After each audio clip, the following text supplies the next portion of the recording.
જમ્મુ કાશ્મીર પહેલગામ આતંકી હુમલાની ઘટનાથી લોકોમાં રોષ પ્રવર્તી રહ્યો છે।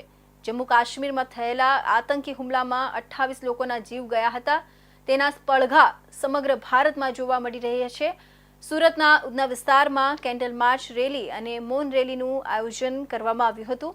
મૃત્યુ પામેલા 28 લોકોને શ્રદ્ધાંજલિ આપવામાં આવી હતી। જમ્મુ કાશ્મીરમાં થયેલા નિર્દયી આતંકી હુમલામાં 28 નિર્દોષ લોકોના મરણ સાથે સમગ્ર દેશમાં દુઃખ અને ગુસ્સાનો માહોલ જોવા મળી રહ્યો છે। આ હૃદય વિદ્રાવક ઘટનાના પડઘા ગુજરાતના સુરત શહેરમાં પણ જોવા મળ્યા। દેશ ફરી એકવાર આતંકવાદના ઘીનોના ચહેરા સામે આવ્યું છે। જમ્મુ કાશ્મીરના પહેલગામ વિસ્તારમાં થયેલા ગંભીર આતંકી હુમલામાં 28 નિર્દોષ લોકોએ પોતાનો જીવ ગુમાવ્યો। આ હૃદય વિદ્રાવક ઘટના સમગ્ર દેશમાં શોક અને ગુસ્સાની લાગણીઓ ઊભી કરી રહી છે। હુમલાના તરત પછી સમગ્ર દેશમાં દુઃખની લાગણી પ્રસરી ગઈ છે અને લોકોના વિરોધ પ્રગટ કરી રહ્યા છે। ગુજરાતના સુરત શહેરના ઉધના વિસ્તારમાં સ્થાનિક નાગરિકોએ કેન્ડલ માર્ચ અને મૌન રેલીનું આયોજન કર્યું હતું।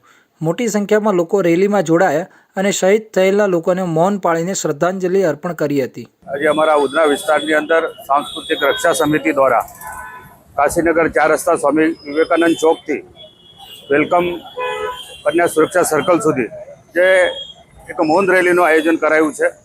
એમાં સેંકડો યુવાનો એમાં જોડાયા છે।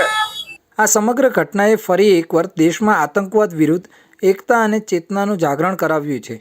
લોકો સરકારને કડક પગલાં ભરવા અને દેશના સુરક્ષા દળોને વધુ સજ્જ કરવા માટે માંગ કરી રહ્યા છે। પહેલગામ હુમલો માત્ર એક પ્રદેશની વ્યથા સમગ્ર દેશની વ્યથા બની ગયો છે। આવી શહીદીઓની યાદમાં દેશના ખૂણે ખૂણે એ લોકો એક સાથે ઊભા રહી આતંકવાદ વિરુદ્ધ એક મજબૂત સંદેશ આપી રહ્યા છે। તો આ હતા ઇન્ડિયા ન્યૂઝ ગુજરાતનો મહત્વ